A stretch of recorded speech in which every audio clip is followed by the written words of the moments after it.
भारत की धरती ने कई राजा देखे, लेकिन इतिहास में कुछ नाम ऐसे हैं जो सिंहासन से नहीं, सेवा, त्याग और धर्म से अमर बने। आज हम आपको सुनाने जा रहे हैं एक ऐसी महिला की कहानी जिसे पूरा भारत आज भी लोक माता कहकर नमन करता है। यह कहानी है राजमाता अहिल्याबाई होलकर की। माँ अहिल्याबाई का जन्म 31 मई 1725 को महाराष्ट्र के अहमदनगर जिले के चौंडी गांव में हुआ। वे एक साधारण ब्राह्मण परिवार में पैदा हुई।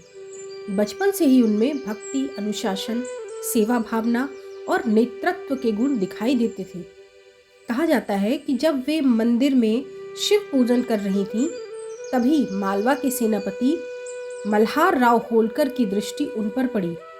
मल्हार राव होलकर जी को उसी समय ये एहसास हो गया कि यह बालिका एक दिन जरूर इतिहास रचेगी। मल्हार राव होलकर ने अपने पुत्र खंडेराव होलकर से अहिल्याबाई का विवाह कराया। अहिल्याबाई ने महल में रहकर भी सादगी नहीं छोड़ी।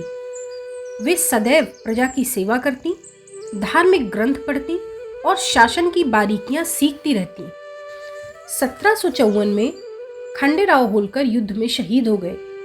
कम उम्र में विधवा होना किसी भी महिला के लिए एक भयानक पीड़ा थी, परंतु अहिल्याबाई ने ना तो आत्महत्या की और ना ही वो सती हुई, बल्कि उन्होंने अपने दुख को देश की सेवा में अर्पित कर दिया। 1766 में ससुर मल्हार राव होलकर का भी निधन हो गया और अब राज्य पर एक गहरा संकट था।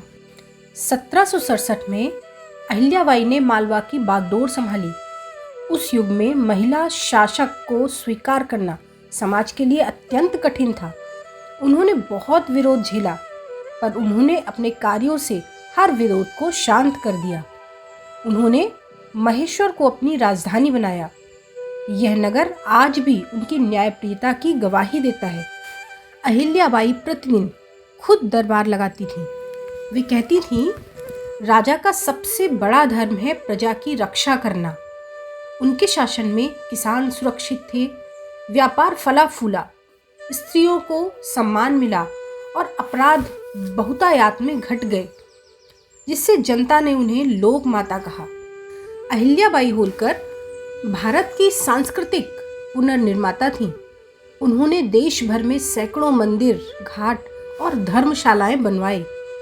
उनके प्रमुख कार्य थे जैसे कि काशी विश्वनाथ मंदिर का पुनर्निर्माण, सोमनाथ मंदिर का जीर्णोद्धार, गया, द्वारका, उज्जैन, रामेश्वरम, महेश्वर घाट इत्यादि का निर्माण। उन्होंने तीर्थयात्रियों के लिए मुफ्त भोजन और आवास की व्यवस्था भी शुरू कर दी। अहिल्याबाई सोने के महलों में भी रहकर भी अत्यंत ही साधारण वस्त्र पहनती थीं। उनका जीवन सिखाता है कि सत्ता से बड़ा चरित्र होता है। उन्होंने नारी शक्ति को नई पहचान दी। 13 अगस्त 1795 इस महान आत्मा ने देह का त्याग कर दिया, लेकिन उनका नाम आज भी मंदिरों की घंटियों में, प्रजा की दुआओं में और भारत की आत्मा में गूंजता है। अहिल्याबाई के महान और असाधारण कार्यों को मैंने बहुत ही साधारण शब्दों में और कम शब्दों में आपके सामने प्रस्तुत किया है। अगर आप भारत की महान नारियों को सम्मान देना चाहते हैं तो कृपया मेरे साथ अहिल्याबाई को नमन करें और इस वीडियो को लाइक, शेयर और इस चैनल को सब्सक्राइब करें। जय लोक माता अहिल्याबाई। भारत माता की जय। वंदे मातरम।